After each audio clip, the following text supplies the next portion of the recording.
Hello to everyone, and welcome to our first lecture in Math 143.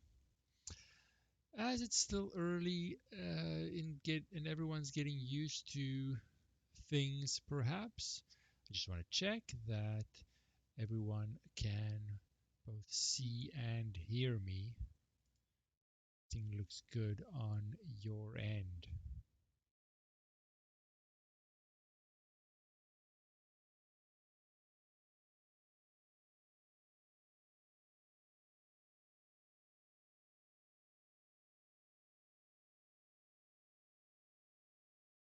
Right. No one seems to be watching in YouTube. Perfectly fine. But if they are, then they will hopefully tell me whether or not things are looking good. Okay. Now, we are slowly easing into things. Sometimes perhaps a little too slow for some, but it's better to just get used to things and try and shake those Christmas break cobwebs. Our introduction will be on the topic patterns and sequences.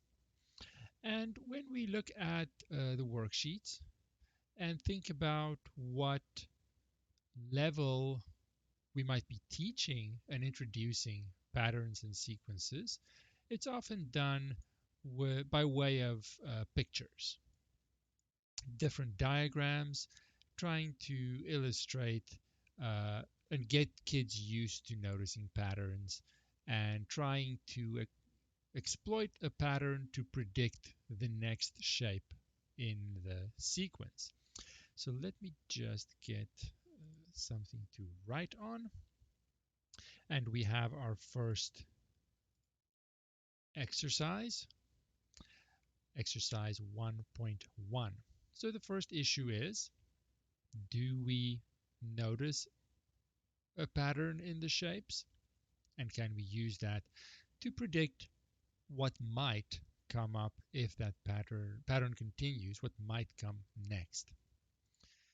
Let's get used to writing some stuff here. Our first exercise, 1.1. My pen is a little thick. That's way too big, huh? I'm looking size a little smaller. Maybe like that. That's good. Yeah, that should be fine. Okay. So we have the first one here. So we see they're all squares and the diagonal line is alternating this way, that way, this way, that way, this way, that way. So this way should come next. Very simple, nice little introduction for your very first exercise. Then we have little rectangles here. Let me just see if that looks big enough. Enough. Little rectangles, and the lines are changing. Are they changing in a consistent way that helps us to predict the next one? Vertical line, horizontal, vertical line, diagonal, vertical line, horizontal, vertical line, diagonal. It's like a song. Vertical line. So next would be horizontal. Now, it's deceptive when you introduce this for the very first time. Not all kids uh, notice things that you might think should be straightforward. Everyone's different. Really can't predict, and you have to be patient sometimes. Number three, we have some polygons here. Now we'll talk about polygons in the second half, but you see the number of sides decrease systematically. This is a hexagon here, 6 sides, 5 sides, 4 sides. So if that continues, the next shape will have 3 and therefore be a triangle. So it's important that I investigate if I see a pattern And then I have to be able to explain what pattern do I see and how do I justify my prediction for what is behind the question mark. Maybe this one's a little bit more complicated compared to the rest. Number 4, we have some sort of rectangle with curved corners, and then a smaller version shaded in. Then we have some sort of oval here with a circle, sort of its smaller version shaded in. Rectangle with a square as its smaller version shaded in, and then a triangle, so it'll have its corresponding little version, equilateral triangle, shaded in. Try and make an equilateral triangle, doesn't have to be perfect, shaded in. Now, admittedly, this is just our introduction. It's a good place to start with kids, definitely, because it's nice and visual. They respond better to shapes. But the idea of noticing a pattern, explaining that pattern that we've just done verbally, and using that to continue the sequence is the fundamental aspect behind this topic. Now, we can't really go very far with shapes involving patterns, and my drawing skills will show uh, their weakness very quickly. So we're going to switch to sequence of numbers, but the underlying issues are the same. Can we see a pattern? Can we explain that pattern? And can we use that to predict the next number in the sequence? Now I'm just going to move my book to my other screen instead of back and forth, but I'll still write the questions here, write the sequences that we have, so you won't be missing anything. For bigger questions, it's nice to show the page on the screen, but these are quite straightforward and easy to copy. So the very first one, we have 1, 4, 7, 10, 13. Now maybe you immediately say, just sort of automatically out of habit, what the next one is. But it's very important to think of it from a teaching point of view as well. Whoever is your audience, they might not see things as quickly or easily as you. You always have to be ready to explain it in that situation. So, first of all, do we see a pattern? And what is that pattern? Just in words, what do we notice? What is the pattern that we see helping us go from one number to the next? Now, we get, even in this simple-ish topic, we get much more out of it if we have a conversation, if it's a discussion. I've said some stuff, I've asked a question, what pattern do you see? Then you say stuff. Every time it increases by 3. So let's write it down for this first one. And you can use whatever words you want. Increases by 3 each time. Okay? Our introduction doesn't have to be super fancy. And that allows us to then say, oh, so the next one should be 16. Simple as that. And with each sequence that we see or discuss, our experience increases. We gain experience, which allows us to maybe handle more complicated sequences systematically. Right now I see, oh, I could add numbers every time. 1, 4, 8, 13, 19. Let me just turn the light on. It's so dark in here. So any difference? Difference for me. First of all, before I draw the square, do I see a pattern? And can I explain that pattern that I see? Because that's my justification for my prediction in the next number. So we've learned now that, oh, okay, I can add numbers to go from one to the next. So it's good to then check, does it work in this case too? Well, here I'm going to add 3 if I want to go from 1 to 4. Then I'll have to add 4 to go from 4 to 8. Then I'll have to add 5, and then I'll have to add 6. Now it's not the same as the previous one in that I didn't add the same number every time, but there is still a pattern in what I'm adding. So I have different levels here.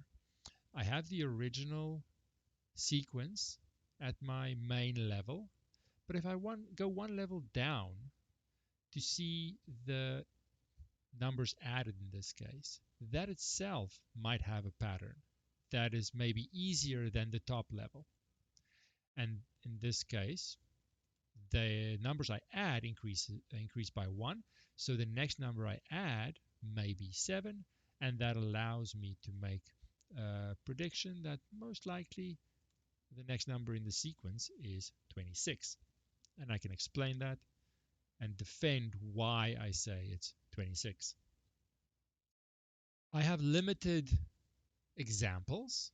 I have 5 numbers to make a prediction. Sometimes that's enough to be fairly confident in my prediction. Sometimes it's not. If you have done 142, it's not essential, but if you have, you'll remember inductive reasoning. There is a little bit of a risk to having very limited examples and then making a confident conclusion from that. I'm sort of at the mercy of what I see. And sometimes it might not be enough. And the sequence could actually be much more complicated than I think. But for our introduction, it's good to know those things might be out there, but we try and keep things fairly contained. Only now and then, just remembering things can be much more complicated than we're going to mainly do. Next sequence, 1, 2, 4, 8, 16. Let's up a little bit here on the page. So now I've seen, okay, I can add numbers every time. This one doesn't seem to necessarily work in exactly the same way by adding. What else can I do? What other pattern could there be?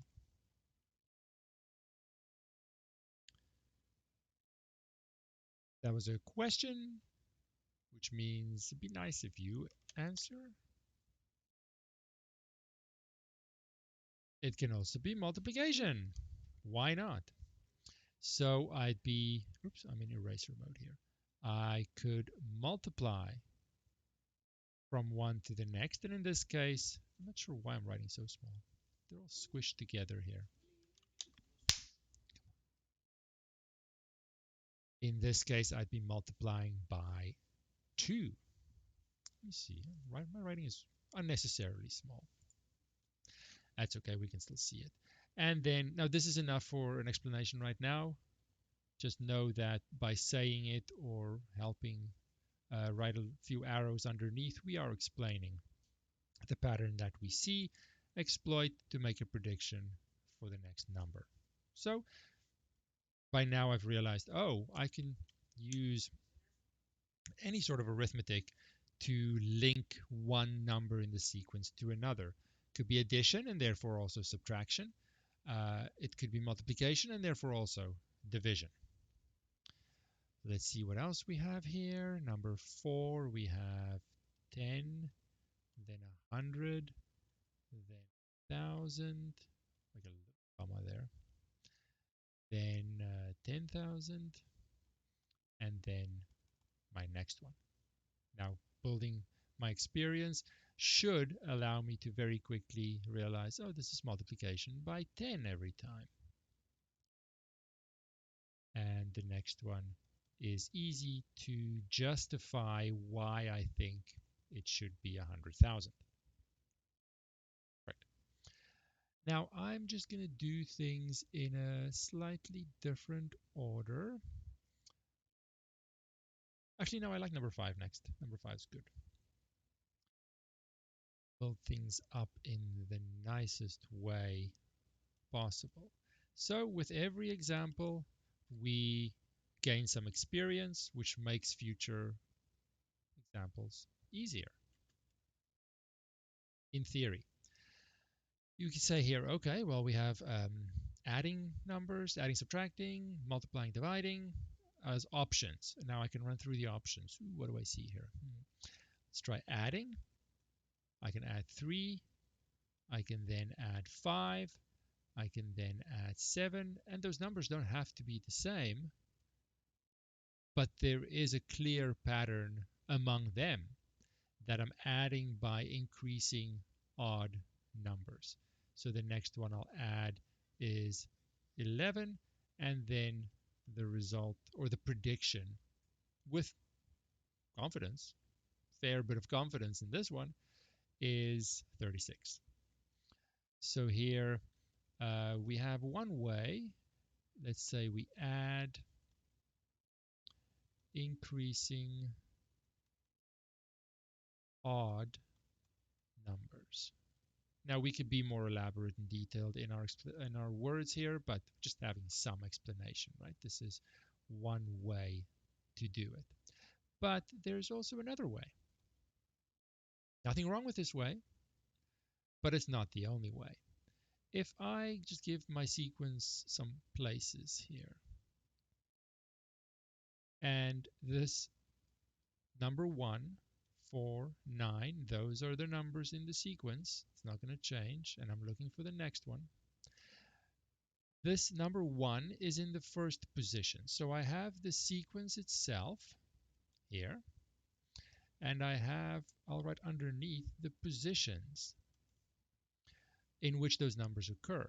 And I'm going to do it in brackets so I don't confuse myself with which one's the sequence and which one is the position numbers. So this is position 1, this is position 2, this is position 3, 4, 5, and I'm looking for 6 ultimately. So I have two options. In the first one that we finished, I went from the starting number to the next one, then to the next one, systematically working my way to the box, to the square. Alternatively, I could try and find a connection between the number and the position that it's in. Is there a link between this number and its position, this number and its position, this number and its position, and so on? It's a different way of looking at it, but still at the same sequence. Can we see a link between those?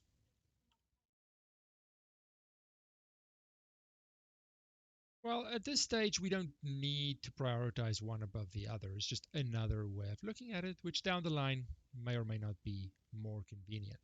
So the position value times itself gives me the number. So we can write many words here. Let's just say informally here, the position squared. We can elaborate on this, but there's no need. We've said a lot of it in words. And that then allows me to make a prediction for the number in position 6, 6 times 6. And I get the same thing. It's the same sequence, just different ways to describe and look at the exact same thing. Exact same thing. While I'm thinking of this, the numbers in the sequence we call the terms of the sequence, because they might not always be numbers. They might be other things. We call them the terms in the sequence. Because position values also are numbers, right? So a lot of numbers floating around. So people decided long ago, let's give this a different name so we know when we refer to objects in the sequence versus maybe other numbers floating around. Okay, so to get the term in position whatever, I take that position value and multiply it or square that position value. Okay, good. So we'll keep this in mind, and it'll come up a little bit later. I just want to look at some other sequences, the other ones we have in our exercise 1.2 I'll do number 7 next. 11, 23, 35, 47, 59. Of course, there are so many more examples I could have, right? Just, oops, just trying to illustrate basic things we should see in one form or another. Just because these numbers are bigger doesn't change how I look for patterns initially. And I see, oh, well, I can add by 12 here. I can add 12 and I can keep adding 12 and every time it works. So I'm back to the first way of sort of doing it sequentially.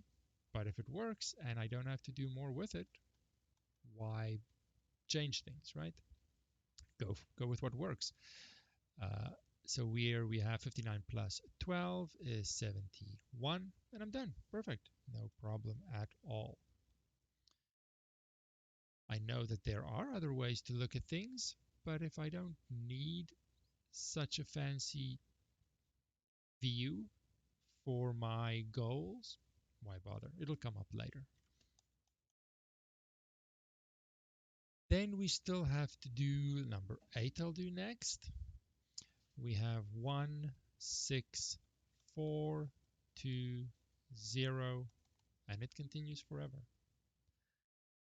This one just obviously looks different because some numbers go up and then go down again. And with these last two examples, I just want to show you, we do get conditioned, and I think school does that as well, that every question has an answer, and I have to find the answer. Sometimes things are different. I don't see a pattern. That doesn't mean there isn't one.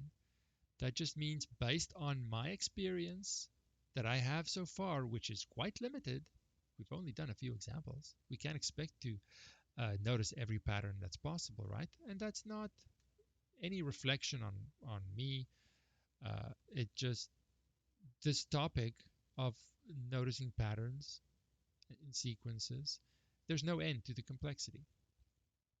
And I'm at the mercy of my experience. This one, based on what we've seen so far, a little different. Don't know what to do with this. Maybe I don't see anything. I'll give you a clue. It's my first clue, which might not be enough. And as I enhance my clue, maybe something comes to mind. Let me know when something happens in your mind. Not that it has to. These last two examples, I'm not going to make them test questions, but it's important to see that there are many other patterns out there that I might not have the experience to handle at this stage, and that's okay. That's not a bad thing. It's just a very big topic. We try and contain it, but don't for a second think that's all there is. So it's nice to see other things like, whoa, okay, I don't want to play with this right now, but it's good to know they're out there. Does anyone have an idea what this pattern is?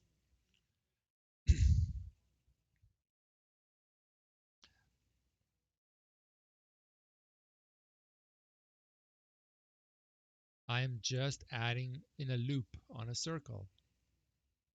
So I've mixed a couple of elements here, still adding, but there are different ways to add. Again, this is just for interest's sake. Don't worry about this, but it's important to know that there is more than just what we're doing. We might not be ready for it, but that doesn't mean it's not out there.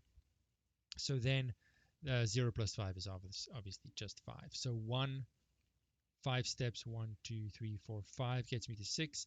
5 steps, 1, 2, 3, 4, 5 gets me to 4. 1, 2, 3, 4, 5 gets me to 2.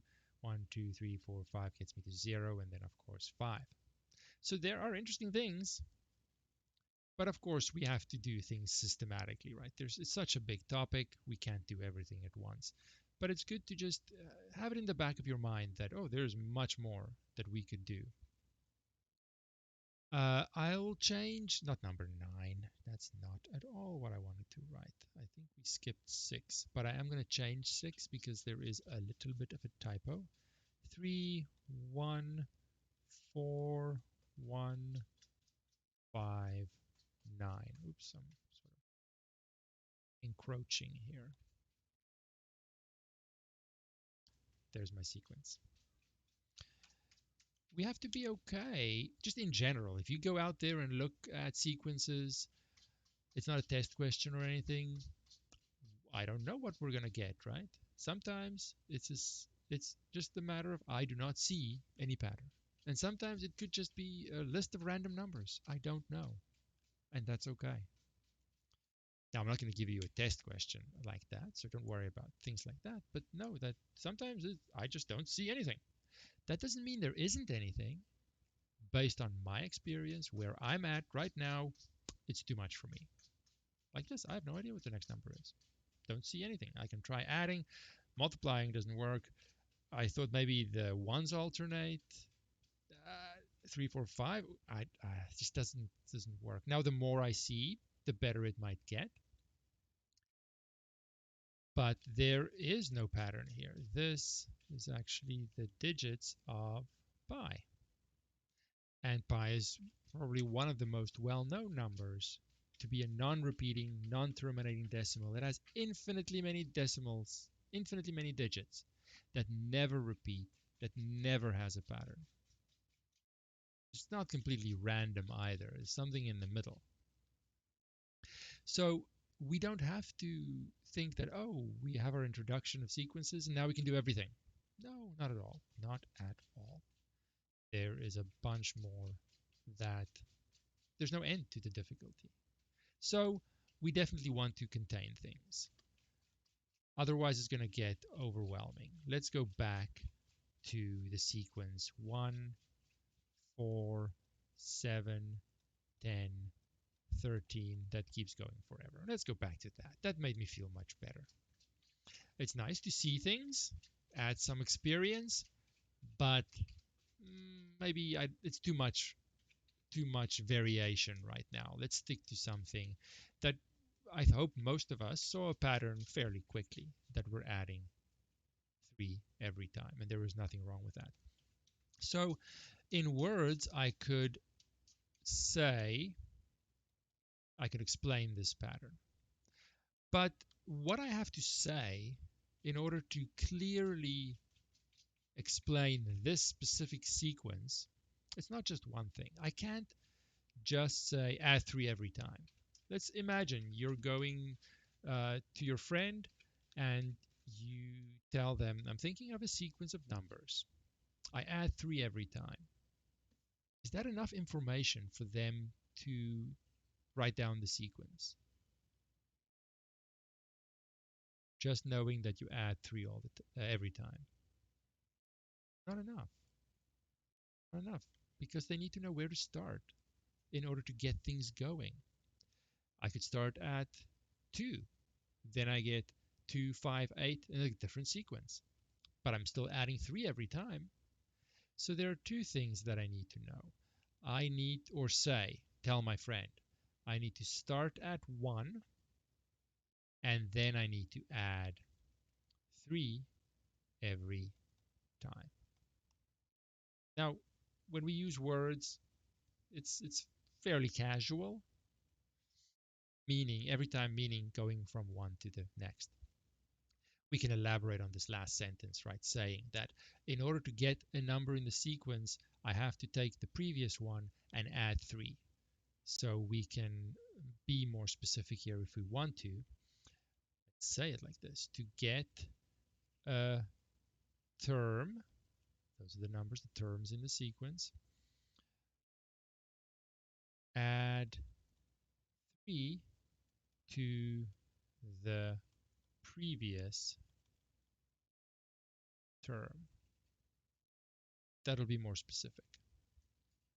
To get the 7, I take the previous term and I add 3. And once I have the 7, I can get the next one by looking at the previous one and adding 3 and so on. Okay. But because we're working with numbers and something that's can be a little bit technical, doing things in words all the time is going to limit us. It can be a little confusing and hard to find the right words to say things exactly right in a clear way. And the English language isn't the ideal language in which to analyze technical things, do calculations and things like that. So we want to work within the mathematical language. Now, I could say in English here, right? Start at 1, add 3 every time. If you understand the English language, you would know what to do. Someone else could translate this and say it in French. If you don't understand French, then it will be extremely strange and you won't know what to do. This is just another language. And to understand how to read and say things in this language, we have to understand the words that we're going to use. So we're going to say the same thing, these two things, in this language, but first we have to understand how the words are going to sound in this language. So let's just say some things in general. I have my sequence. Now I don't know what it's going to be, but the first one is going to be in position 1, position 2, only one position 2, position 3, position 4, 5, and so on going forever. So I have my sequence here of terms in the sequence, and then I have my list of positions underneath that I put in brackets so I can tell them apart. Okay.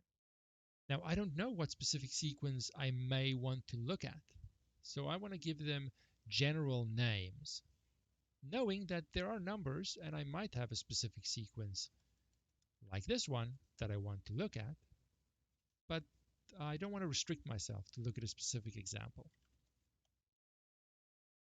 So I'm going to use letters to indicate the name of the term in that position. Now I could use A, B, C, D, E, and so on, but if I have more than 26 uh, terms in the sequence, then I'm going to run into trouble and it's just going to get messy perhaps. So I want to use an A for every one of them. But of course they're not the same. I can't do that. So I want to let the position help me give this a unique name and use the subscript, the position value as a subscript. Now A1 is the name of the term in position 1 of the sequence. A2 is the name of the term in position 2. And now they all have different names, and I really will never run out of names because I just change the subscript. It's just more efficient. Not the only way, of course, but this is sort of a standard way of doing it. Okay, so without knowing exactly the sequence I'm looking at, I'll just use these names if I need to reference some of them. And of course, these positions continue forever, right? If I want any other position, you might pick position 70, or someone might pick position 100. There are all kinds in here. In general, without knowing what position I want to look at, I'll leave the position sort of flexible as well and use an N for whatever position you may want to look at. Then the name of the term in that position is an A with the corresponding subscript. Okay. So in order to read the language, write in the language, we have to understand the basics of the language. Of course, that makes sense for any language. This is no different. It's a language with its own words, its own grammar, its own rules for how to work within that language. But when it comes to technical things, the mathematical language is just way more effective than the others. All right. So now I want to say the exact same thing to explain this sequence but in the mathematical language. Note that I am not going to say anything new, anything different. It will be these 2 points that I'm translating. First point says start the sequence with the number 1. So now I want to say in the mathematical language, the first term should be 1. First term is named A1. That should be equal to 1. Now, it's just a coincidence that position 1 has the number 1, right? There's a difference between the number in the sequence, the term, and the position, right? In this case, they just happen to both be 1. It's a fairly simple sequence. I could have started somewhere else. So this is exactly the same, just translated, same information. And once I see math, especially in this topic, once I see it as a language, just a translation of things I could say in words, then it's not scary or threatening at all, because I could say it in any language. I just need to learn the language and then I'll understand everything. All right, so now how do I translate this in the bracket? It's a little bit more specific, right? Yeah, I could say casually add 3 every time, but the bracket is a little bit more specific in what I need to do. To get a term, wherever it may be, I have to add 3 to the previous term. Okay, so I'm not specifically saying which term I want. To get the next one, so here's the second position, right? This one is named A1. I have a specific number for it, but general, they always have these names if I need to refer to them in their general name. So in order for me to calculate or to find A2, the second term in the sequence, what does this say in the bracket? Add 3 to the previous term, which is A1. Is everyone happy with that? It's very quiet. I don't like when it's so quiet. It makes me uncomfortable. Everyone's still keeping up with things. All right. So now the problem is that's perfectly fine, but I have other terms I need to find as well. I want to find the next one, A3. To do that, I just repeat the pattern here. Add 3 to the previous one. And the previous one is now A2 because I'm focusing on finding position 3. I need to look at the previous one and add 3 to that. But I need to find the next one too. So I have a bunch of these. In order for me to find A4, I need to look at the previous one, A3, and add 3. So the same instructions, so to speak, continue. And I don't want to refer to a specific position when it's the same thing I'm doing infinitely many times, wherever I am, right early in the sequence or way later. What I'm going to do is the same. So to find a term which is in position n, whatever your position is that you want to look at, could be the second position, could be 100th position, doesn't matter. Look from somewhere in the sequence. Look at the previous term, which is in position n minus 1, and add 3 that. Now I'm not really attached to any specific position. And this single line is sufficient by just saying, well, if you want to look at position 2 for n, go right ahead. The same thing is going to happen with position 3, 4, as far as you want to go. So this is my translation of the exact same instructions or observation of the sequence. But I need two things. I need two things. I need to know where to start, and I need to know how to go from one to the next. For example, now we're close to the end and we have to continue this discussion tomorrow, but that's often going to happen. My own example, not an exercise. If I say a1 is equal to 2, and to get a term, or I'll say it like this, an is an minus 1 plus 4, and that applies to all other positions. N is the position, right? Can I use this? Can I read this language to make the sequence? It's my sequence that I need to make, let's say 5 terms. Of course, it goes on forever. Now, what might help me might be to indicate the positions so I don't get confused. Maybe that helps me. It certainly does. Now, the first part here says the first term is a 2. Fill it in. It's done. It's not going to change. Because in this way of explaining a sequence, I need to know where to start. Now, the next line tells me how to go from there. So to find the second term, which will be named A2, this says, so for now, for my immediate purposes, n is equal to 2. The position I'm focusing on is a 2. So A2 is what I'm trying to find. It says use A1 and add 4. Ooh, that's an ugly 4, I apologize. And therefore, I'll get a 6. Now I'm done with that one.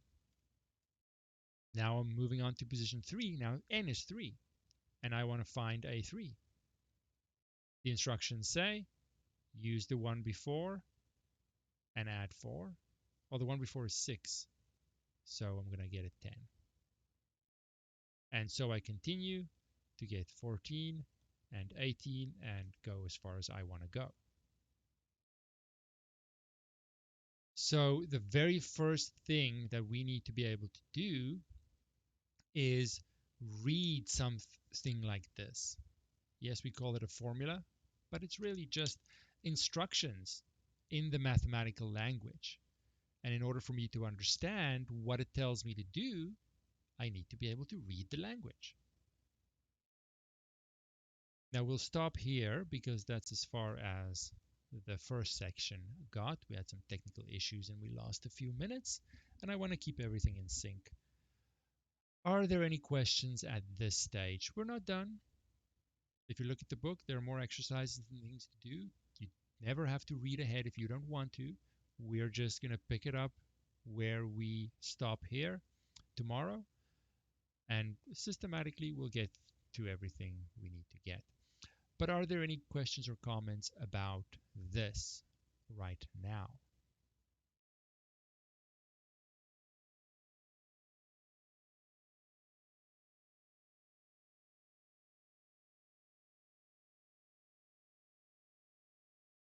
It's just a reference. If I go to my previous page here, down a little bit. If I want to make general statements without knowing exactly what the sequence looks like, I'm using these A's to refer to different parts of the sequence, different terms in the sequence. Now each A, because they're all different, they have a subscript that corresponds to the position where they sit. Now if I look at the first few, sure, the positions start 1, 2, 3, 4, 5. But if I want to make a general statement, general instruction, I don't want to be attached to any specific sequence, any specific position. So I use an N because someone might want to find something in position 100. Then for their purposes, N is 100. And A sub 100 will refer to the number that sits in the 100th position. Regardless of where I am, if I'm looking at this window, now N is equal to 5. Trying to find that one, this instruction tells me look at the one before it, one position less, which is this one, A4, and then add 3, which is exactly what we're doing. If my position is over here, or my window, and I'm trying to find that second term, well then, for my immediate purposes, n is equal to 2. 2 is the position I'm trying to find. The name of the number I want to find in that position is currently A2. I don't know what it is yet. The instructions tell me wherever you are, you're at 2 currently? Okay, then it's 2 for you. Look at the one before, one position less, which would be this one, and add 3.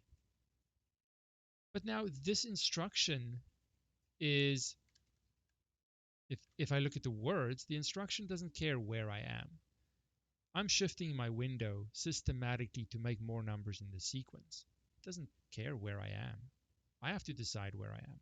So it's giving me a general instruction. Wherever your window is, early in the sequence, later in the sequence, wherever, do the same thing.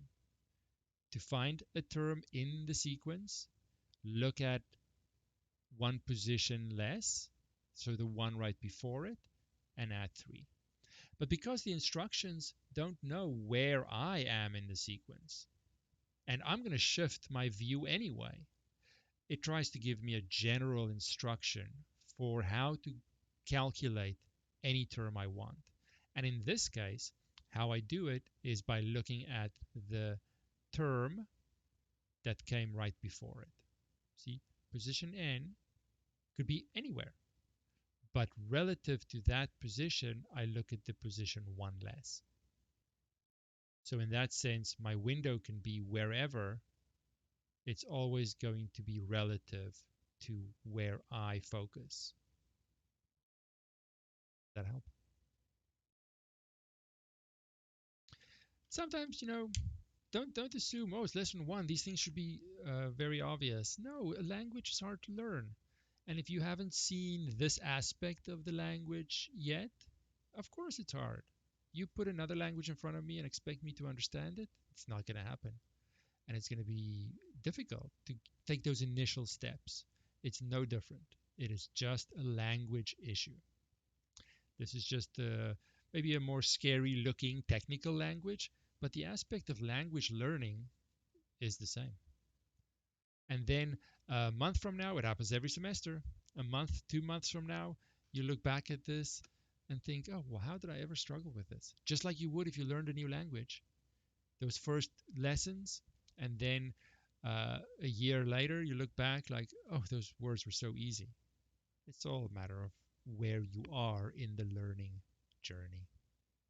So we go slow enough so that we can take our time and think about these things and get used to it and comfortable with the language aspect.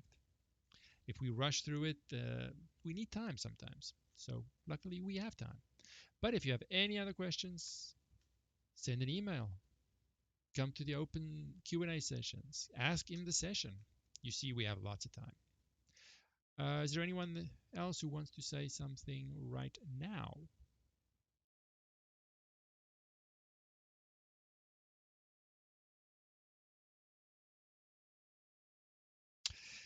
Yeah, I'm kind of stuck. I have to do them in sequence based on the instructions. I don't have a choice. Yeah. So, yeah, it's a good observation because I might not want that limitation.